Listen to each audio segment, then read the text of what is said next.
तुम्हें आज तक जो भी बीमारी हुई है वह आज ठीक हो जाएगी। इस कहानी को ध्यान से सुनना, तुम्हें अपनी बीमारी का हल निश्चित मिलेगा। तो चलिए दर्शकों, कहानी की शुरुआत करते हैं। सुना है कि हिमालय की पर्वत श्रृंखलाओं पर ऐसे ऐसे साधु और संत रहते हैं जो कई हजार सालों से जिंदा है। बर्फ से ढके पहाड़ों में वह निवस्त्र होकर घूमते रहते हैं। अग्नि, जल, वायु या फिर बर्फ जैसी चीजों का उनके ऊपर कोई असर नहीं होता है। कठोर तप करके उन्होंने ऐसी ऐसी सिद्धियां प्राप्त कर ली हैं जहां पर प्रकृति के नियम भी उनके सामने ध्वस्त हो जाते हैं। आखिर इसके पीछे का रहस्य क्या है? क्यों प्रकृति के नियम उन पर काम नहीं करते हैं? क्यों कोई भी बीमारी उन्हें छू नहीं पाती है?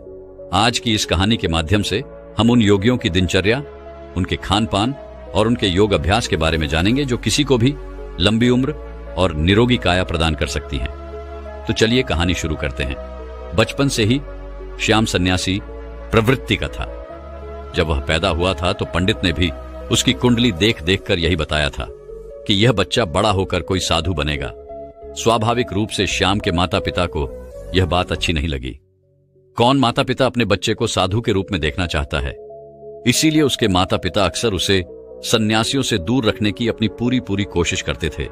जब भी कोई साधु उनके घर पर भिक्षा मांगने के लिए आता तो वह उसे बाहर भी नहीं आने देते थे।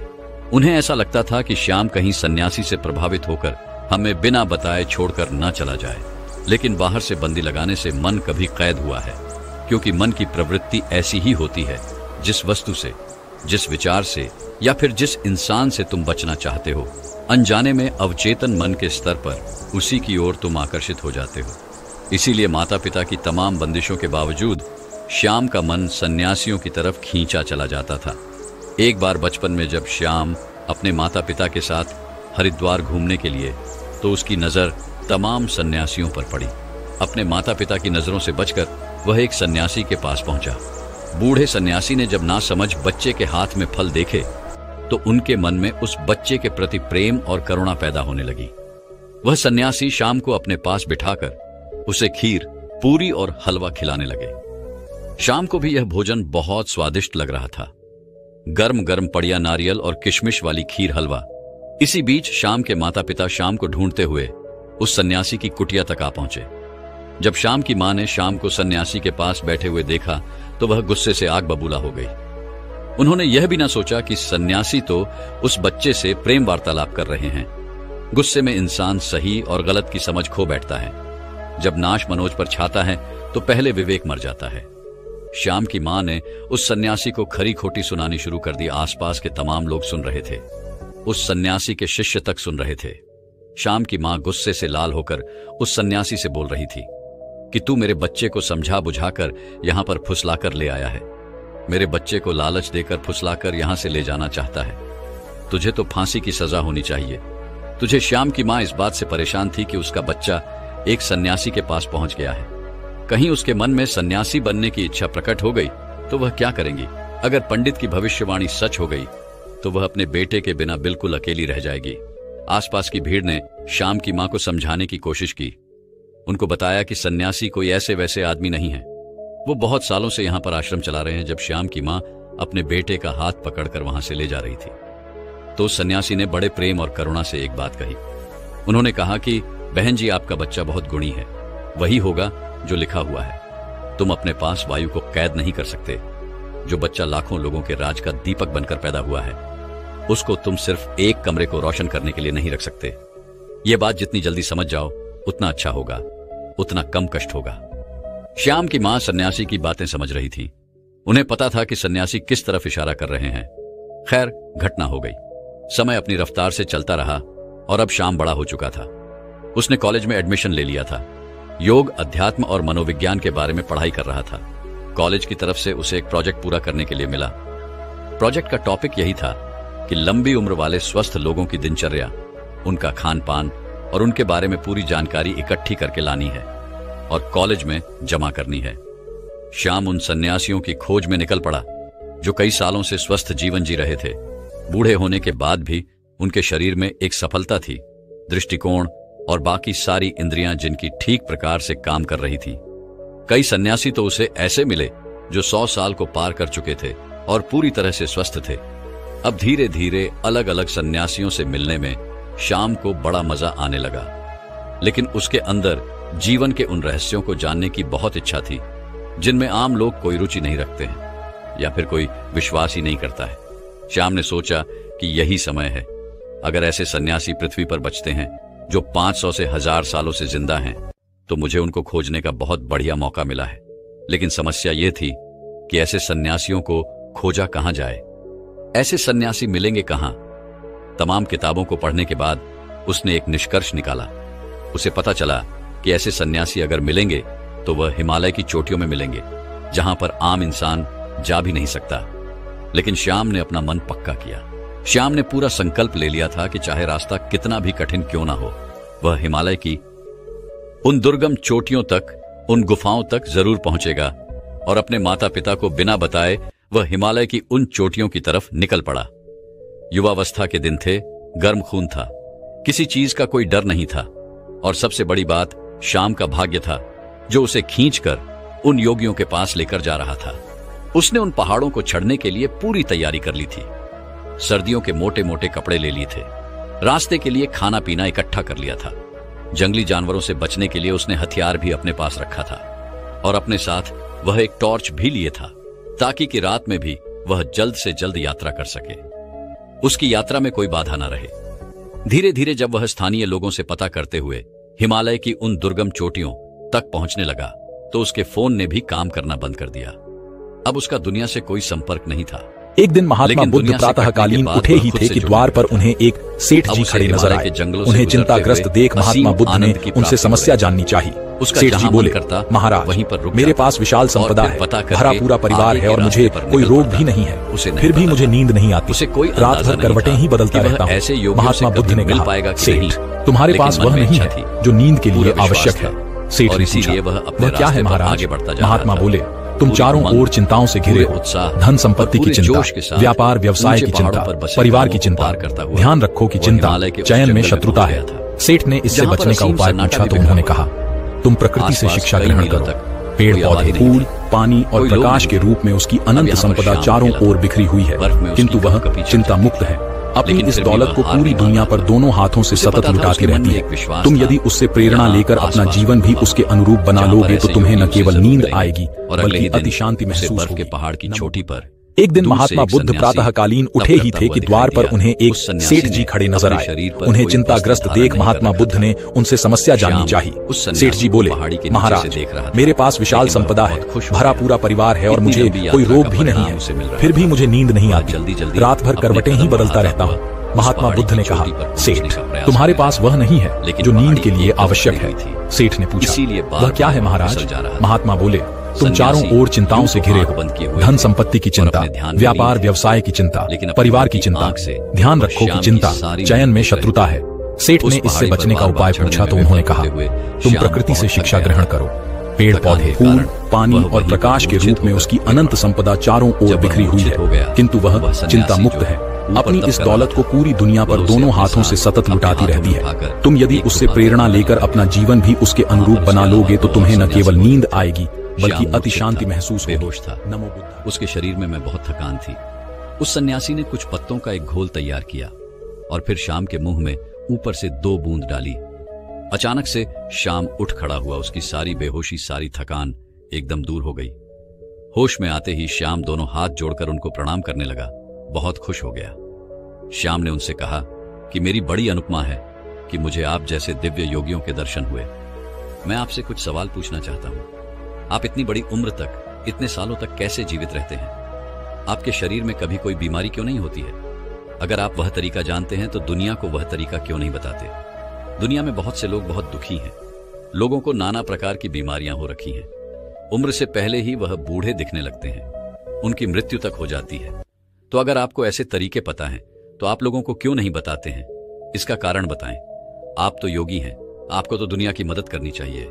उसकी बातें सुनकर तीनों सन्यासियों ने कोई प्रतिक्रिया नहीं दी। ऐसा लग रहा था जैसे उन्हें श्याम की भाषा समझ में ही नहीं आ रही हो। श्याम ने जब यह महसूस किया तो उसने इशारों से समझाने का प्रयास किया, लेकिन कोई फायदा नहीं। अब श्याम उनको समझा समझाकर थक चुका था और एकदम शांत और चुपचाप बैठा हुआ था। वह सोच रहा था कि मेरा इतनी दूर आना एकदम व्यर्थ हो गया, एकदम बेकार हो गया। दर्शन तो हुए, लेकिन जो सवाल मेरे मन में थे उनका जवाब नहीं मिला।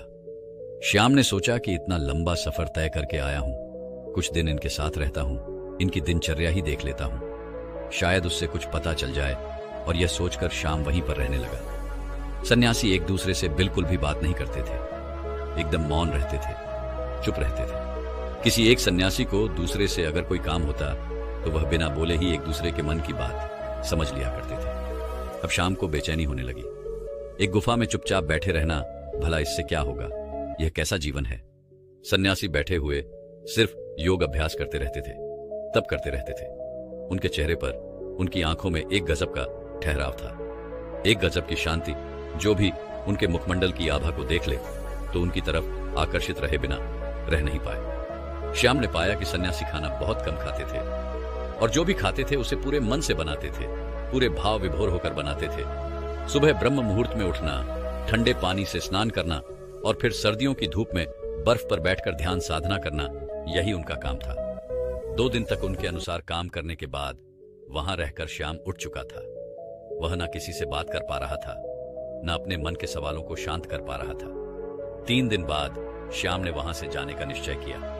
उन्होंने उनके सामने प्रणाम किया और उनको प्रणाम करते हुए कहा कि शायद मेरा प्रणाम भी आप स्वीकार ना कर पाओ, क्योंकि आपको उसका मतलब नहीं पता होगा, उसका मतलब नहीं। लेकिन मैं आपसे मिलकर धन्य हो गया और अब मैं आपसे अलविदा चाहता हूं। और यह कहकर वह अपने चेहरे पर मुस्कान लेकर उन योगियों के पैर छूकर वापस चलने के लिए तैयार हुआ कि तभी उसके कानों में बूढ़े सन्यासी की आवाज आई।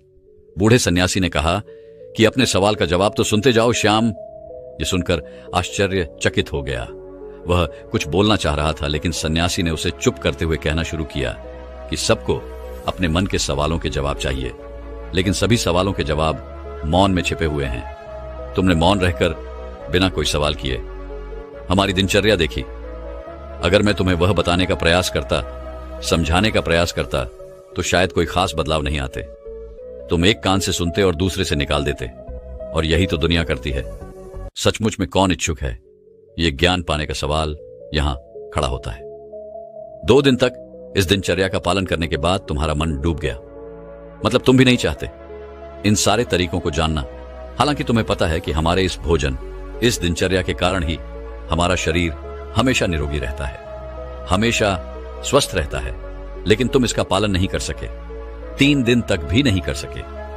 4थे दिन तुम वापस अपने घर जा रहे हो।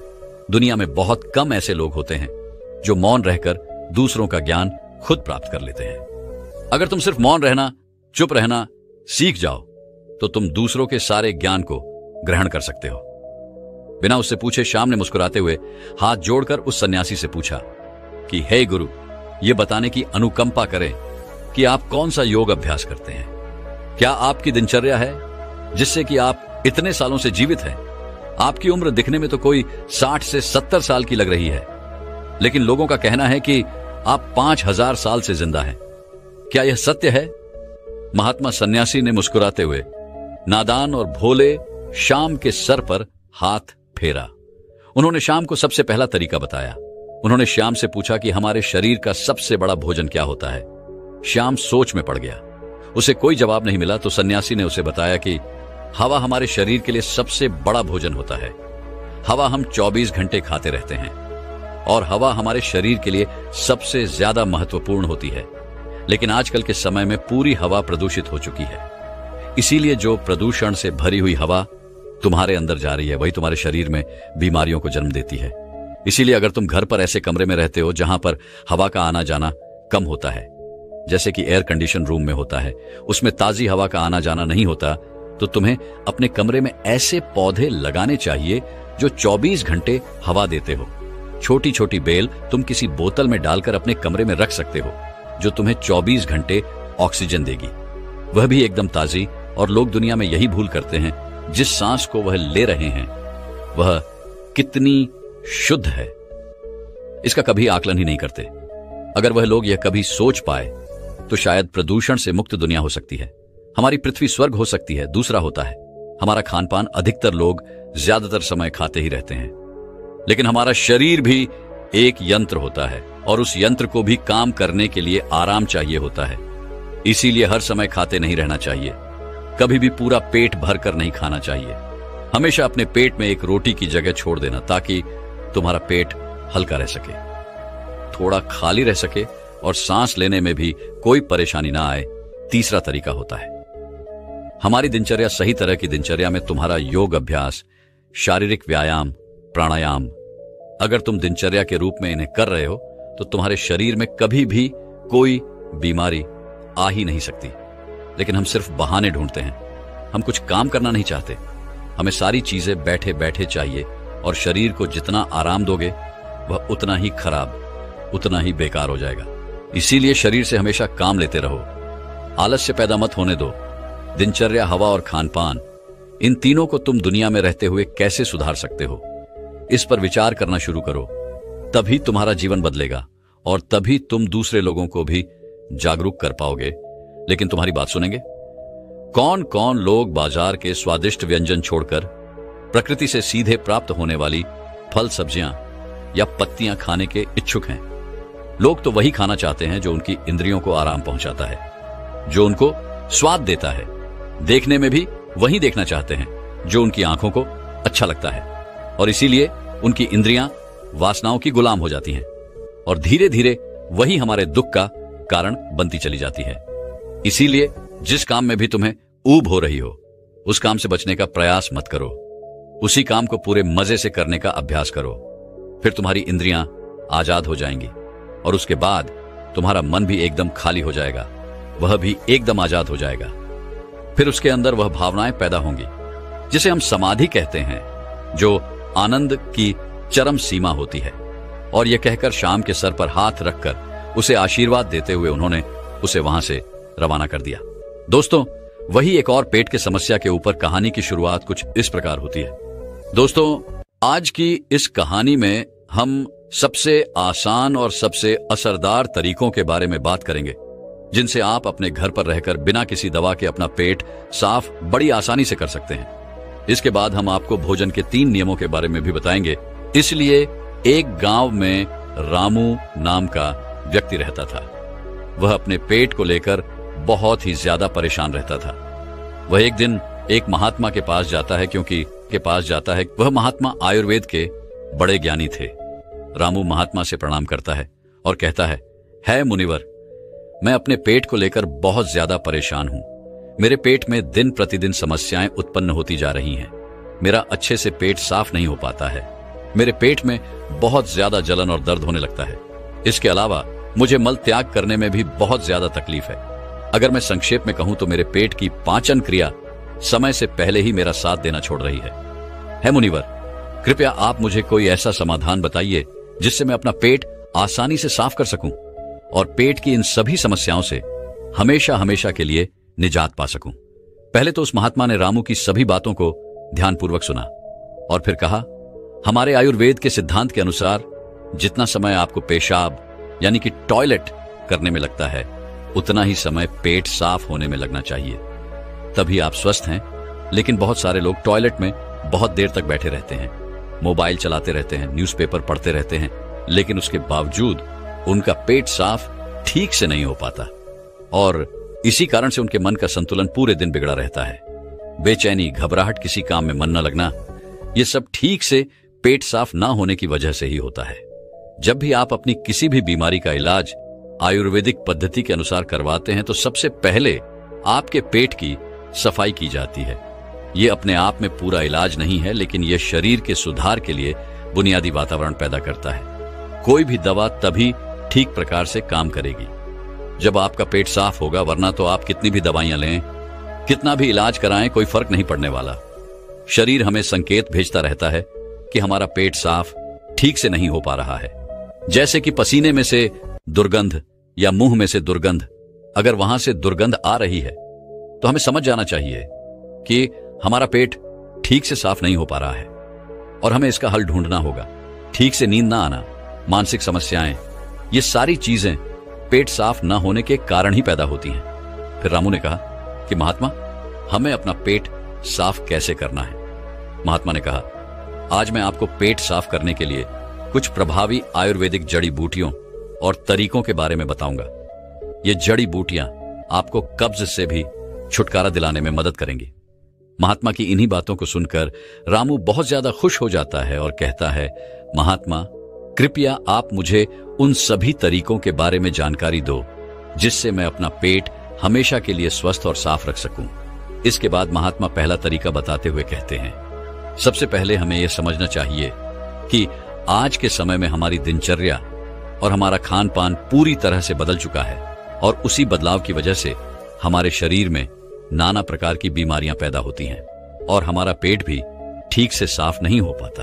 उदाहरण के लिए आज के समय में ज्यादातर लोग फ्रीज का पानी पीते हैं जो कि बहुत ठंडा होता है, और जितना ठंडा पानी आप पिएंगे आपके पेट में जमा गंदगी उतनी ही सख्त होती जाएगी और इसी कारण से कब्ज जैसी बीमारियां पैदा होती हैं।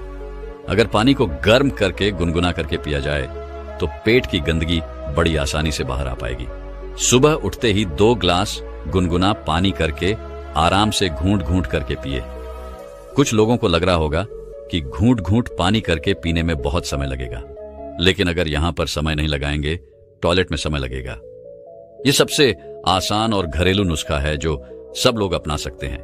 बस संयम और नियम की जरूरत होती है।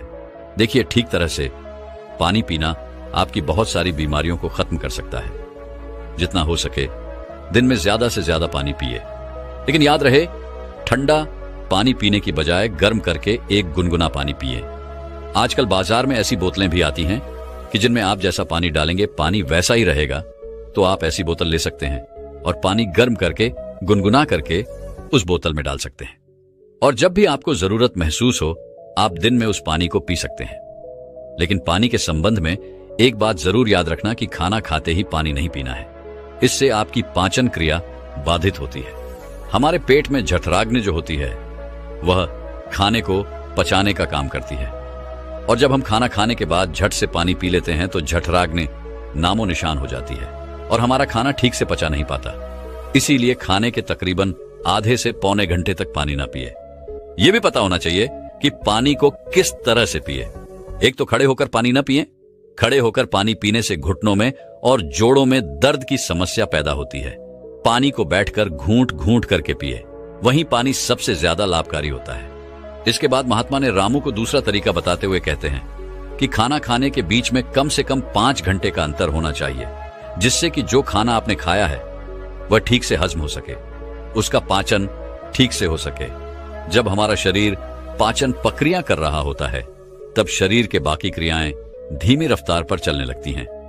कोशिकाओं के स्तर पर शुद्धकरण धीमी रफ्तार पर चलने लगता है और इस कारण शरीर अपनी गंदगी खुद साफ नहीं कर पाता।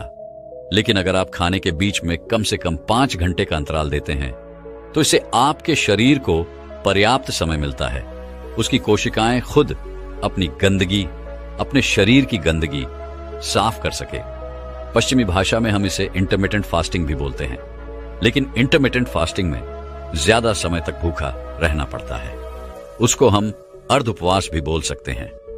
अब महात्मा ने रामू को तीसरा असरदार तरीका बताते हुए कहते हैं, अपने पेट को साफ करने के लिए हमें यह समझना होगा कि जो लार होती है वही हमारे खाने को पचाने का काम करती है। जितनी ज्यादा मात्रा में लार पैदा होगी उतनी ही आसानी से खाना पच जाएगा। कुछ लोगों का मुंह हमेशा सूखा सूखा रहता है, उसमें लार पैदा नहीं होती, इसीलिए उनका खाना ठीक से हजम नहीं हो पाता। इसके लिए जरूरी है कि हमारा शरीर सही मात्रा में लार पैदा करे। उसके लिए हमें ज्यादा से ज्यादा सलाद खाना चाहिए। सलाद खाने से लार पैदा होती है, फाइबर होती है उसमें, जिससे हमारा खाना आसानी से हजम हो जाता है। इसके अलावा खाना खाने के बाद कुछ मीठा खाया जा सकता है। जिन लोगों को शुगर या डायबिटीज नहीं है वे आसानी से मीठा खा सकते हैं, और वो मीठा खाने के कारण उनके शरीर में लार पैदा होने लगती है, जिससे कि पाचन प्रक्रिया आसान हो जाती है। अगर आप सलाद को खाना खाने से पहले खाते हैं तो वो ज्यादा लाभकारी होता है।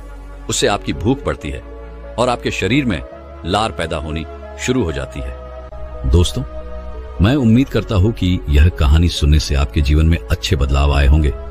आपको इस वीडियो से क्या सीखने मिला ये कमेंट करके जरूर बताएं, और अपने परिवार, दोस्तों या आपके करीबी इंसान के साथ ये कहानी शेयर करके उन्हें भी इस ज्ञान से परिचित करवाएं। बाकी अगर आपको यह वीडियो दिल से अच्छी लगी हो तभी इस वीडियो को लाइक कर देना और आपने अब तक इस चैनल को सब्सक्राइब न किया हो तो चैनल को सब्सक्राइब भी जरूर कर देना।